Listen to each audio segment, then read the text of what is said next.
ಚಿತ್ರದುರ್ಗದ ರೇಣುಕಾಸ್ವಾಮಿ ಹತ್ಯೆಯ ವಿಚಾರಕ್ಕೆ ಸಂಬಂಧಪಟ್ಟಂತೆ ಇವತ್ತು 17 ಜನ ಆರೋಪಿಗಳು ನ್ಯಾಯಾಧೀಶರ ಎದುರು ಹಾಜರಾಗಿದ್ದರು. ಈ ಸಂದರ್ಭದಲ್ಲಿ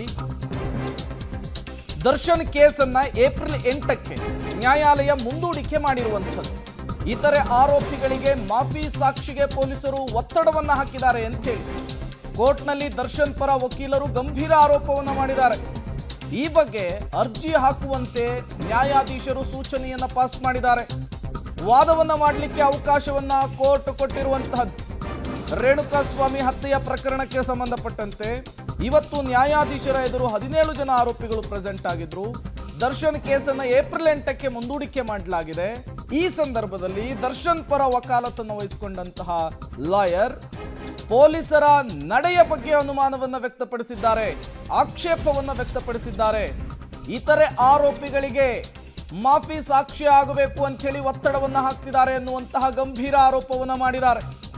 ಅದಕ್ಕೆ ಕೋರ್ಟ್ ಸೂಚನೆಯನ್ನ ಕೊಟ್ಟಿದೆಯಂತೆ, ಪ್ರತ್ಯೇಕವಾಗಿ ಒಂದು ಅರ್ಜಿಯನ್ನ ಹಾಕಿ ಅಂತ ಹೇಳಿ. ಮತ್ತಷ್ಟು ಡೀಟೇಲ್ಸ್ ನರಸಿಂಹಮೂರ್ತಿ ಕೊಡ್ತಾರೆ. ನರಸಿಂಹಮೂರ್ತಿ, ಇವತ್ತು ದರ್ಶನ್ ಪರ ವಕೀಲರು ಎತ್ತಿರುವಂತಹ ಪ್ರಶ್ನೆ ನಿಜಕ್ಕೂ ಕೂಡ ಆಶ್ಚರ್ಯಕ್ಕೆ ಕಾರಣವಾಗ್ತಾ ಇದೆ.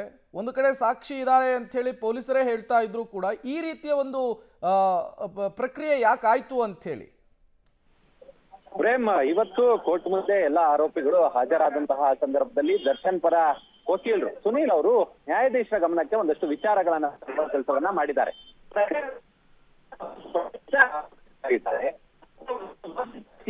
ಒತ್ತಡವನ್ನು ಹೆಚ್ಚಿದ್ದಾರೆ. ಹೀಗಾಗಿ ನೀವು ಮಾಫಿ ಸಾಕ್ಷಿಯಾದಂತಹ ಸಂದರ್ಭದಲ್ಲಿ ನಿಮ್ಮನ್ನ ಕೇಸ್ನಿಂದ ಖುಲಾಸೆಗೊಳಿಸ್ತೀವಿ, ನಮ್ಮ ಬಳಿ ಸಾಕಷ್ಟು ಸಾಕ್ಷಿಗಳಿದಾವೆ ಕೊಲೆ ಮಾಡಿರೋದಕ್ಕೆ, ಹೀಗಾಗಿ ಮಾಫಿ ಸಾಕ್ಷಿ ಆಗಿ ಅನ್ನೋ ಮಟ್ಟಿಗೆ ಓಕೆ, ಥ್ಯಾಂಕ್ ಯು ನರಸಿಂಹಮೂರ್ತಿ ತಮ್ಮೆಲ್ಲ ಮಾಹಿತಿಗಾಗಿ. ದರ್ಶನ್ ಕೇಸ್ ಏಪ್ರಿಲ್ 8ಕ್ಕೆ ಮುಂದೂಡಿಕೆ ಆಗಿರುವಂಥದ್ದು.